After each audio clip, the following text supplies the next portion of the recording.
A graça e a paz de nosso Senhor e Salvador Jesus Cristo para você que acessou meu canal Joselito Rocha. Por isso eu peço, se inscrevam, deem like, compartilhem, para que esse canal corra a vários lugares, sempre com a mensagem da graça de Deus. A mensagem que eu trago para vocês hoje tem um título assim, que é do próprio versículo. Verdadeiramente Ele, com letra maiúscula, levou sobre si. Peço para que vocês que entraram aqui agora no meu canal, abram suas Bíblias no livro do profeta Isaías. No capítulo 53, nós vamos ler os versículos 4 e 5. Eu quero que vocês atentem para uma coisa nessa leitura, é a questão do passado. Isaías profetizou o seu ministério do ano 740 até o ano 701 antes de Cristo. Quer dizer, você vê, 700 e tantos anos antes de Cristo, ele escreve isso como uma revelação do Espírito de Deus para ele, mas ele coloca como se os fatos já tivessem acontecido fisicamente. Não aconteceram fisicamente, aconteceram espiritualmente. Ele coloca assim, verdadeiramente, Isaías 53, verso 4, Ele tomou sobre si as nossas enfermidades, as nossas dores, levou sobre si, nós o reputamos por aflito, ferido de Deus, oprimido. Mas ele foi ferido pelas nossas transgressões, moído pelas nossas iniquidades. O castigo que nos traz a paz estava sobre ele, e pelas suas pisaduras nós fomos sarados. Esses versículos eles têm sido muito mal interpretados nos últimos anos. Eu não estou aqui para denegrir denominação nenhuma, entendeu? O cristianismo em si, desde os primeiros séculos, passando pela doutrina dos apóstolos, pela doutrina dos pais da igreja, pela cristandade política, né, incorporada ao Império Romano, a partir do século IV, a criação da Igreja Católica, a cisão, né,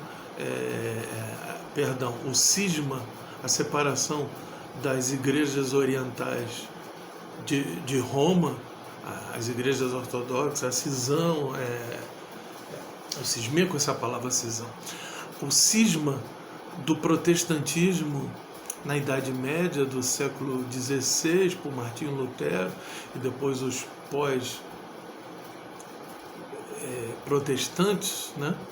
E as denominações que foram criadas pelos séculos 17, 18, 19, 20 e 21. Esses versículos nos últimos anos têm sido muito mal interpretados, porque eles querem uma literalidade. Nós fomos sarados. Sim, no corpo, na alma e no espírito. Primeiro no espírito, para assim a mente, né, e o nosso corpo. O nosso Deus age de maneira sobrenatural, mas ele também age de forma natural. Paulo orienta a Timóteo na sua primeira carta, por causa dos seus problemas no estômago, das suas frequentes enfermidades, que ele não tomasse apenas vinho, tomasse com um pouco d'água. Ele deve ter aprendido isso com um dos seus auxiliares, que era Lucas, que era médico. Mas tem muitos que ensinam de maneira equivocada que Deus tem que curar. Se não curar, porque a pessoa não teve fé, não tem Espírito Santo, são pessoas insanas que falam isso. Porque senão, Paulo também não deixaria escrito na sua segunda carta, no capítulo 4, que tinha deixado Trófimo, um senhor doente, em Mileto, que era uma cidade antiga do Império Romano, do domínio greco-macedônio. As vestes de Paulo curavam os enfermos e expulsavam os demônios, sem a presença de Paulo, apenas as vestes. Como é que Paulo pessoalmente não curou? Paulo não teve fé? Trófimo também não teve fé? Tem muitos que falam isso. Nós temos na igreja contemporânea líderes e membros de igreja que têm suas enfermidades físicas, têm enfermidades mentais, problemas da sociedade, doenças que não existiam naquela época, passaram a existir depois, porque essa palavra aqui se cumpre quando Jesus começa a curar os enfermos, quando começa a libertar os cativos.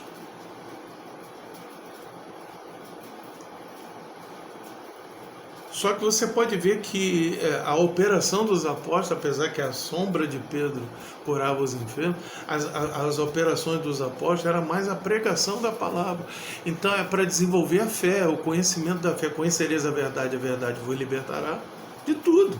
E se cumprirá verdadeiramente essa palavra. Que todos nós somos curados. Curados o quê? De uma doença espiritual que era a nossa perdição. Em Efésios 2 diz que nós estávamos mortos nos nossos pecados e delitos, mas ele, o nosso Senhor Jesus, nos deu vida e vida eterna. Então essa é a questão. Podem dizer que isso é narrativa, é elucubração, é falta de fé, é teoria. Muitos desses pregadores motivacionais que tem aí dizem, esses que são apegados à reforma já estão ultrapassados, são fracassados, entendeu? Não são prósperos financeiramente. Eu tenho minha casa, entendeu? Tenho os meus recursos, não tenho carro, mas tenho um sustento, sou grato a Deus porque tenho o que comer, o que vestir, tenho a tecnologia que Deus tem colocado nas minhas mãos para pregar para o irmão na sua casa. Mas eu prego essa doutrina. Tenho simpatias por algumas teologias, por alguns grandes eruditos dos pais da igreja, da reforma, mas eu fico com a sã doutrina que Paulo pregava, que é a palavra de Deus. Por isso que o nome já diz, é sã doutrina, para a gente ter uma interpretação sadia das Escrituras, usando as ferramentas da hermenêutica, da exegese, como está aqui. Ele fala verdadeiramente, porque Jesus é a verdade. Por Moisés veio a lei, por Jesus Cristo veio a graça, a verdade. Ele diz, eu sou o caminho, a verdade e a vida. Ninguém vem ao Pai se não for por mim. Então ele fala verdadeiramente. Ele tomou sobre si as nossas enfermidades. As nossas dores levou sobre si, nós o reputamos por aflito, ferido de Deus e oprimido. Mas ele foi ferido pelas nossas transgressões, moído pelas nossas iniquidades. O castigo que nos traz a paz, porque ele é o príncipe da paz, a paz que excede todo entendimento estava sobre ele, e pelas suas pisaduras nós fomos sarados. Esses dois versículos nos colocam aqui que Deus pode nos curar sobrenaturalmente, como eu já falei aqui no início dessa gravação, e pode usar os médicos, as cirurgias, os tratamentos. Eu tenho testemunho da igreja de pessoas curadas de câncer, que foram curadas através dos tratamentos oferecidos pelos médicos, pelos tratamentos quimioterápicos, radioterápicos, entendeu? Quimioterapia, radioterapia, ou outros tratamentos alternativos. Eu tive Covid, meus irmãos, em 2021, carreguei sequela. O médico disse para minha esposa, falou assim, seu esposo, muito difícil dele sobreviver. Estava com 50% do pulmão comprometido. Tive Covid e pneumonia. Carrego sequelas até hoje.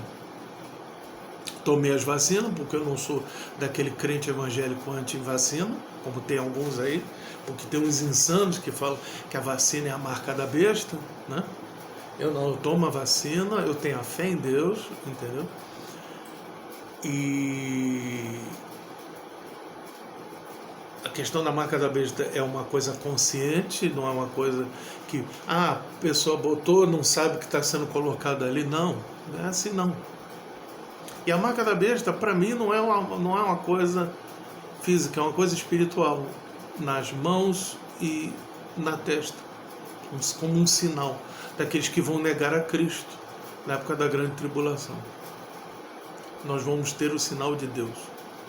Nós vamos ser a igreja militante, a Universal Assembleia dos